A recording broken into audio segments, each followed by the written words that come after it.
I'm with the legendary Hall of Famer Mark Too Sharp Johnson. How you doing, Too Sharp? Man, I'm doing great, man. I'm enjoying myself. I had a lot of good fights yesterday. Well, before we get into the fights, first off, I got to give you a better intro, man. You're the first flyweight African-American Hall of Famer, three-time world champ, and you might be the funniest guy in boxing. Because everybody my cousin.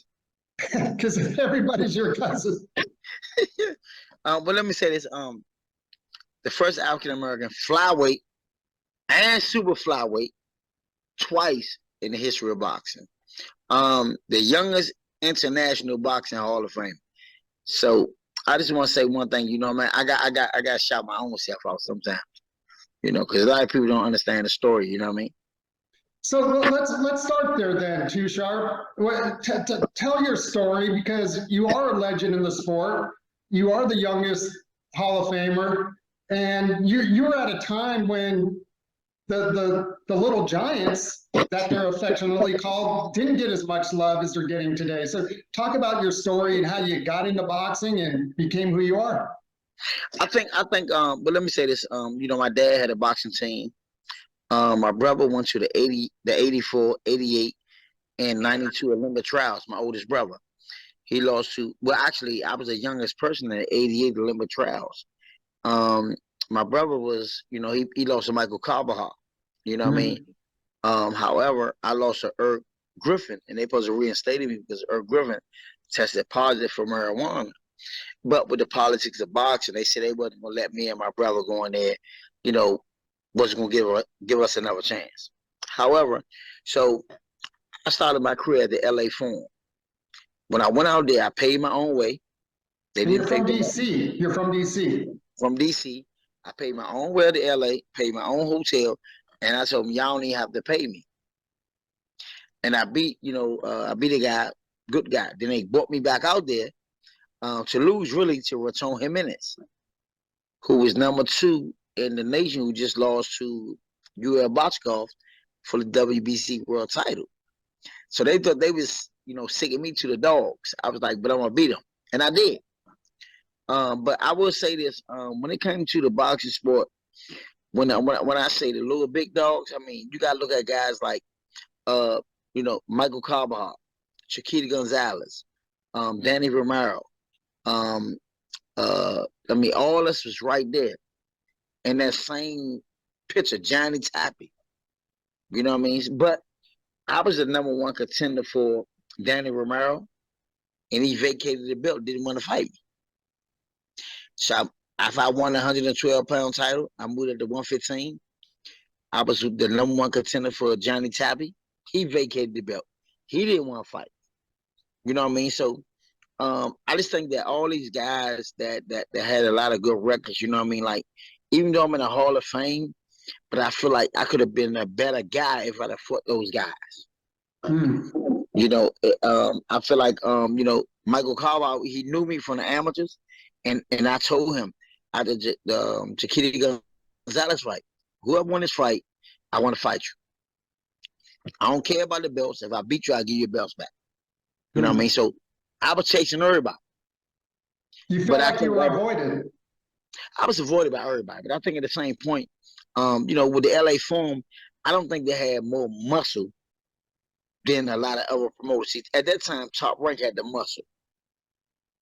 So I kind of got ducked by everybody. You know what I mean? So a lot of those paydays that Michael Carbajal and Gervonta Gonzalez got, those $1 million paydays for the first flyweights, I should have been there. You know what I mean? So, but, things happen. And you're a southpaw too, which, talk about your style and why you were so difficult to fight.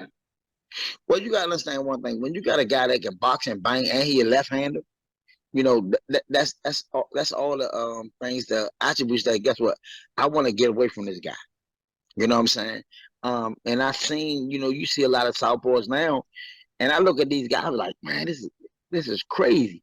But when I fought all these guys like Cecilio Espino, these guys was world champion. Arthur Johnson knocked these guys out in 1 or 2 rounds. World champion. So I feel like, they knew what they was doing. and boxing got a stronghold on it. I call boxing, to me, boxing is like, well, I shouldn't really want to say this, but anyway, I'm gonna leave that alone. But boxing is like it's like the governor of. I feel like it's like I'm trying to use the right word because I don't want to use the wrong word. Boxing is like the monsters. So you're not with the right promoter, you're not gonna get the right fight. Which means that if you're not with the right family, you're not gonna get the right fight. If you're not with the right manager, you're not gonna get the right fight. I feel like I was with the LA Forum. That's why I didn't get the right fight. And you've said that you felt like if you were with a big promoter throughout your career, you would have been in bigger fights. I think I would have been in bigger fights. I'd have been better in bigger fights, better fights, and I could have showed really a lot of people how great Mark Johnson really was. A lot of people see me, they know me, they don't know who. Like, oh, that's Mark. That's cool, but I feel like I'm the king of the flyweights. Mm-hmm. Because when you look at the flyweights, you have never had a guy as dark as me to run it up like that. You never had a guy in the flyweight division that was like number 3 pound for pound. That was me. So I just feel like I didn't get the right fights because I think the LA Forum didn't pursue a lot of the right fights. And what kind of was crazy to me was that at 115 pounds, I was a world champion, and the LA Forum didn't even want to give me a signing bonus to sign me again. Wow. So that shows you where their loyalty was at. It wasn't with me. Hagler went through the same stuff in his career, didn't he? As far as being avoided. I mean, me and Hagler, I think me and Hagler got the same career. Everybody avoided us. We had to take fights that we didn't want to take, even like the Ray Leonard, Marvin Hagler fight, bigger gloves, bigger ring. And we took those fights because we knew that deep down in our heart that we was going to beat those guys. But everything was going against us. I can remember, I had to go lay down for a minute, take a little time and chill out for like a year. But when I came back, they threw Rafael Marquez at me. But they would never throw him at me when I was at my peak. Mm-hmm. You know what I mean? So I just feel like, and I know that, man, boxing is like organized crime, man. If you ain't with the right people, man, you ain't get the right money. Yeah, well, it took I forget who the politician was, but it took a letter from a politician for Hagler, I think to Bob Arum, if I recall. But did you and Marvin ever talk about this? Did you know Marvin? I finally had the opportunity to meet him at the Hall of Fame when I went in, and he was telling me, he said, man, I'm your biggest fan. I said, what? And I'm just overwhelmed because when I see him, I want to run to him. And he called his wife over there. She said, he said, you know what it is? She said, oh, that's Too Sharp. That's your favorite fighter. And I was like, what? So it kind of amused me that a guy that, that I've been looking up to, he said that we had the same style. We went through the same everything. And that and his wife, when she came over there, she knew exactly who I was. So it was kind of big. It was big at the Hall of Fame. Sure. Where does the nickname Too Sharp come from? Well, it come from one of my best friends. He was 6-0 as a pro. He got murdered in D.C.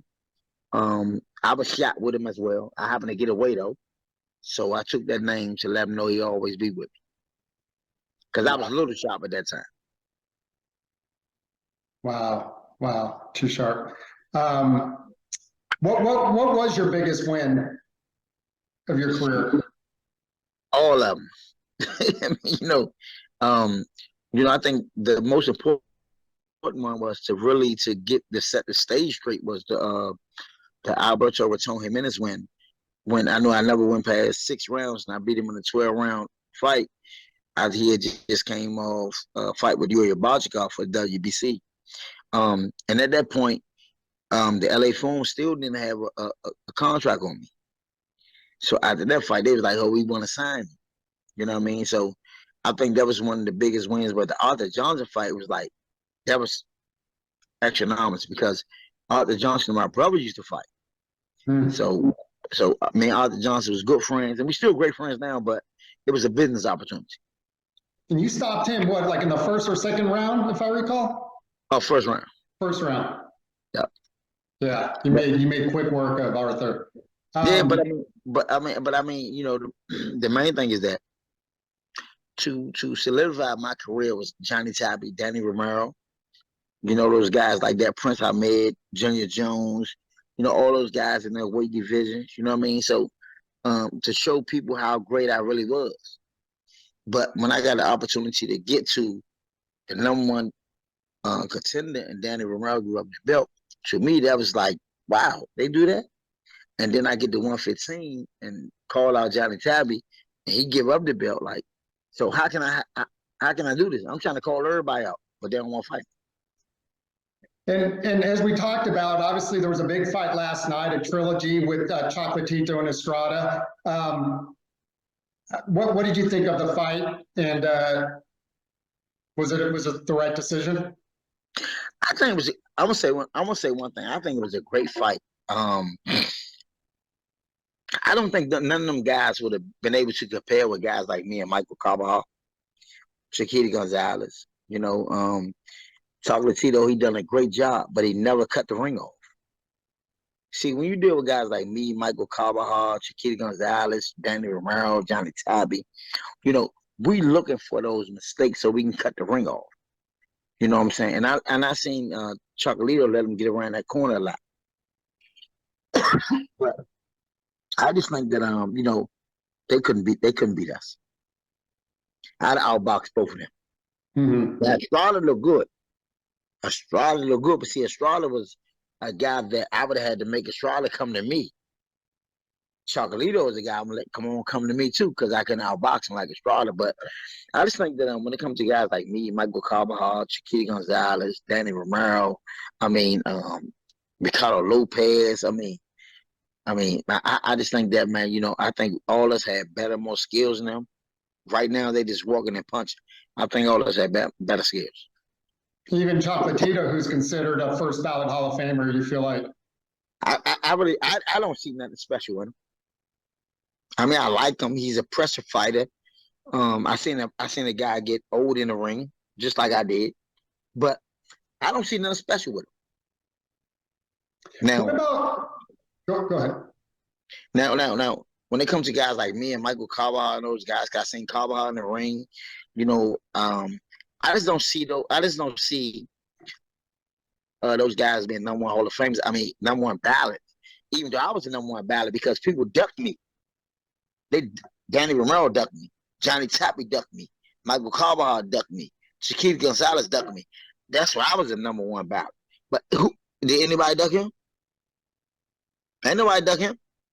So why he a number one ballot? What did he do to be a number one ballot? You just lost your last two fights. Ain't nobody who ducked you. Mm-hmm. What about guys like Nonito Donaire and the Monster? Would those guys be too big for someone like you? I like Nonito. Great guy. We had a good time at the Hall of Fame and everything, man. Me and Nonito been good friends for a long time. I just think that when it comes to certain guys like that, timing is everything. Because Jorge Arce at some time, we boxed and sparred. Jorge Arce was 14 years old. Mm-hmm. And I was like, this guy's going to be a champion. You know what I mean? So I just think Nonito and them, timing is everything. And I think me, Carbajal, and us guys, we came in at the wrong time. Mm-hmm. You know what I mean? Timing is everything. We just came in at the wrong time. If we came in at this time right now, all of us would be multi-millionaires and all of us would be rich. Because you know what? Me and Michael Carbajal was in the 80 limit trials. Look, come on, Nonito. Come on, Carbajal. Let's get the round robin again. Let's get a tournament. See, they ain't doing that no more. Right. I would love to see a Shakur Stevens, a Devin Haney, a Tank, a Ryan Garcia, a Hector Garcia. I would love to see that tournament like Don King did with Trinidad in it. So let's go back to the old days. But see, everybody's chasing the money and they don't want to fight. I would just want to be a great guy to say, guess what? I got money, but you don't want to fight nobody. Mm-hmm. Speaking of the guys you just mentioned, and I was actually wanting to ask you about the Tank, King Rai. You got Tio, Devin, Shakur. Who's the best out of those guys, in your opinion? I say this: Tank is the strongest. And I like that whole crew because I know all that. I like the whole crew. I mean, I think Tank is the strongest. I think Shakur and Devin Haney are the best boxers. I think Ryan Garcia is the odd man out. What about Tiafimo? Putting Tiafimo in there. I think he's the odd man out. I think Tiafimo, he's a stronger guy. I think if it was me, let Tiafimo, Ryan Garcia bump, and then the winner of that fight, the winner of probably Devin Haney, Shakur, or Shakur and Devin Haney. But I think that should be a tournament. I think the promoter should get out of the way and say, hey, let's let these young guys have a tournament the same way Don King did with the middleweights. Because all these guys can fight, man. All of them. And all of them, got amateur experience. They sparred before. This should be a lightweight tournament. Now, you said Tank being the strongest. Does that mean you think he's the best out of the crop at this point? No, I said the strongest. I ain't said the best. See, I feel like this. I think Tank is the strongest because of his knockout ratio. When it comes to Devin Haney and Shakur Stevens, to me, I think both of those are the best boxers. I think they're even. They're the best boxers. I don't think Teofimo Lopez is a boxer, and I don't think Ryan Garcia is a boxer. But I do know that both of those guys is bringing it. But I think Tank is the strongest out of all of them, and I think Devin Haney and Shakur is the best boxers. So we've got one fight that's been announced, Tank and Ryan, assuming they each get through their next fight, I think in January. Who do you like in that fight? One thing about me, I never liked the tune-up fights. I can remember Pernell Whitaker for Hurtado Diablos, I think that's his name. And that was supposed to be a tune-up fight, and he supposed to fight Oscar De La Hoya. And Hurtado was beating Pernell Whitaker for like 10 straight rounds. But Pernell ended up stopping him in the 11th round. But guess what? It almost caused Pernell a big fight. So I don't really play that tune-up fight. It ain't really no tune-up. But I will say this: I think that when it comes to those guys, when it comes to Ryan Garcia and Tank and all those guys, I think Garcia is a good fight with Tank because he's straightforward. He's not a boxer. He's going to be there, and Tank can hit him. So that's a good fight for Tank. So are you predicting a Tank knockout? Yeah, I would say Tank stop him. Because he's right there. Where he's going at? He don't move. He's right there. He's not gonna do nothing. You know what I mean? And I would like to even see I don't know how to work, but I would like to throw Gary Russell in the mix. He's smaller, but I like to throw him in the mix. I would like to have Gary Russell on the undercard, throw him in the mix. It's in DC. And then see what may happen after that. When you were growing up, Too Sharp, obviously Sugar Ray Leonard from your neck of the woods. Were you a fan of Sugar Ray? Go ahead. You got me? Yeah, I can hear you. Okay. Were you a fan of Sugar Ray Leonard? He's from the Maryland area. I mean, if you come from DC, everybody's a fan of Sugar Ray Leonard. You know what I mean? So, but I wanted to be better. I set my goals to become everything that he wasn't. You know what I'm saying? And for me, it was kind of cool that I ended up becoming a Hall of Famer. He was there when I went in, and that was very big for me. My first time Hall of Famer. You know what I mean? And it wasn't because of the fights that I had. It was because of the fights that people that ducked me. You know what I mean? So when people ducked me with those fights, I mean, that's what it was. You know what I mean? Right. No, I'm sure having someone like Sugar Ray there, one of the best to ever do it. How would Too Sharp fare against a young Manny Pacquiao? Listen, we posed a fort. We supposed to fought in 1996.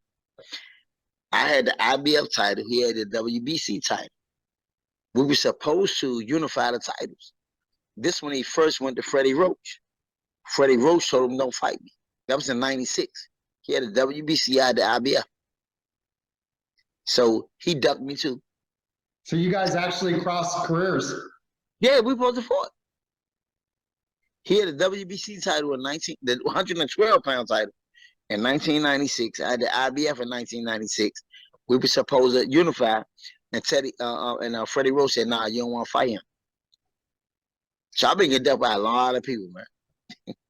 What would a fight if, I mean, two southpaws, fast, you know, obviously he was a lot younger back then, but what would a fight like him be like? At that time, I was fast and young. I'd have beat Manny Pacquiao to death. I'd have beat him down. Now, as he got a little older and went up in weight, and I would say one thing, I don't say a lot of stuff, but I will say this. I went to 118. That's the biggest weight I could make. And Rafael Marquez, I beat him the first time, and they came back and said I lost. And then the second time, Rafael Marquez stopped me. But I couldn't go over 118 pounds. So I don't put no stuff out there, but I'm just trying to figure out how I got to go from 112 to 154 and control that weight and control that power. I couldn't do it at 118. So I'm going to leave that alone. We're going to leave that for the people to say, okay, well, what that mean? Too Sharp, you mentioned earlier about guys chasing money now, you know, instead of legacy, I guess would be the alternative. Another big opportunity for two pound for pound greats, Errol Spence here out of Dallas, and Terrence Bud Crawford, not happening, at least not right now. What are your thoughts on all that? And then who do you like if that fight ever does happen? Oh, man, I'm going to tell you something. I love both of those guys, but I feel like Terrence Crawford is the better boxer. I feel like Errol Spence is a stronger fighter.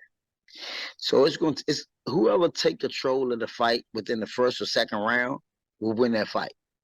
If you allow Errol Spence to back you up and use his power, then Terrence Crawford will be in trouble. But if Terrence Crawford can allow himself to box and move within 1 or 2 rounds, then he can control the fight with his boxing. But it's going to be, the main thing is going to be who can control the fight. And a lot of people that don't understand boxing be like, well, what does that mean? That means that if Errol Spence can come out there and start controlling the fight around 1 and 2 and back Crawford up, then he controlling the fight. If Terrence Crawford control the fight by outboxing Errol Spence, then guess what? Errol Spence control the fight. So that's what I tell people. Whoever can control the fight will win that fight. Who do you think would control that fight if it ever happens? Well, you know, like I said, it depends on who can control the fight from round 1 and 2. I like both guys, but whoever can control the fight between round 1 and 2, that's who will win the fight. Boxing is about controlling, and, you know, styles make fights. Styles make fights. Talk about what you're doing now, Too Sharp. I know you're training fighters still in the boxing business. Talk about what you're doing. Oh, I'm just training fighters right now in the boxing business. I'm taking care of a lot of stuff. Most importantly, I work with the at-risk youth in Washington, D.C., what I love to do. Right now, I got a new program I'm starting called Morning Moms with my wife. For people that's, you know, dealing with murders and stuff like that, that's morning kids. So other than that, man, you know, I'm just taking it easy, one day at a time. I just working with DC government. Too Sharp, like I said, a legend in the sport, may not always get the love you deserve, but I think as time goes on, I start to see your name more and more in social media. I think people are starting to realize how great you really were. Like you said, your timing, you know, may have been a little bit off, but there's no doubt that you're one of the best to ever do it. And you're also one of the funniest guys in boxing, like I said. Hey, thanks, Jeff. I really appreciate it. So I'm here. You got the numbers. Let's get together anytime you want, bro. Thanks, Too Sharp. Say no more. Gone.